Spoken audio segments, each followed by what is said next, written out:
Have you ever worried that the sweet and beautiful Filipina you're chatting with online might be scamming you? Well, here's something new to think about. Have you ever thought that maybe she is a victim herself?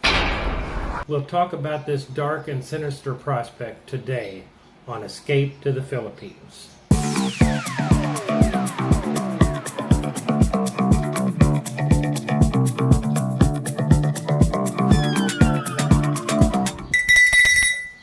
Class is in session.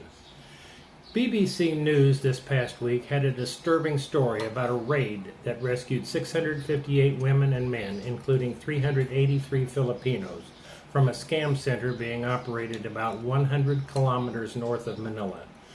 The report explained that the operation was masquerading as an online gaming business, and the workers were posing as lovers online.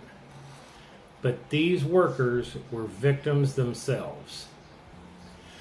The raid occurred after a Vietnamese man escaped from the facility and told his story. He had accepted what he had believed to be a legitimate chef's job, but instead became the victim of human trafficking.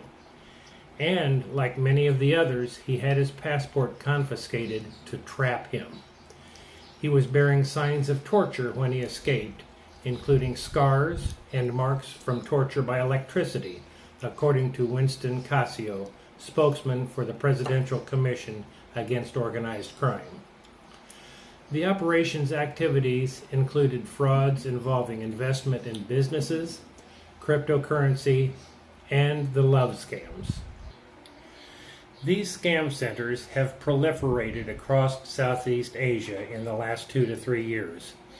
The United Nations estimated last August that hundreds of thousands of people from around the world have been tricked into the compounds. Incidentally, these love scams are also known as pig butchering scams. Just like the farming practice of fattening the pig before slaughter, they maximize the potential take by giving the illusion of a romantic relationship.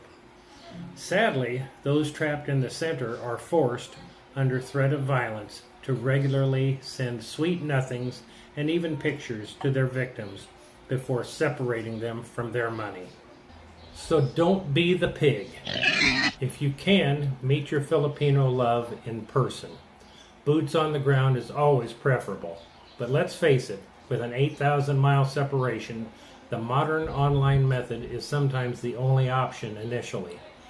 And if you're stuck in the West, be very careful trying to meet a Filipina online. Take it slow. Learn all you can about her, her family, and her friends. Don't be afraid to thoroughly check out her social media accounts, and if you can, those of her friends and family.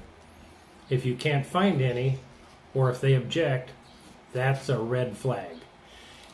If you can, check for discrepancies between what you see online and what she has told you. And don't ever lead with your wallet. At best, you could be setting up unrealistic expectations in her, and at worst, you could be helping to line the pockets of some criminal organization. According to Dr. Caitlin Wyndham of the anti-trafficking organization Blue Dragon, quote, "These scam compounds are quite different from other forms of trafficking that we have seen before, and there's a lot more brutality involved. Tackling them is much more complicated because there are victims on both sides, and because most scam centers are run by large and highly organized crime syndicates."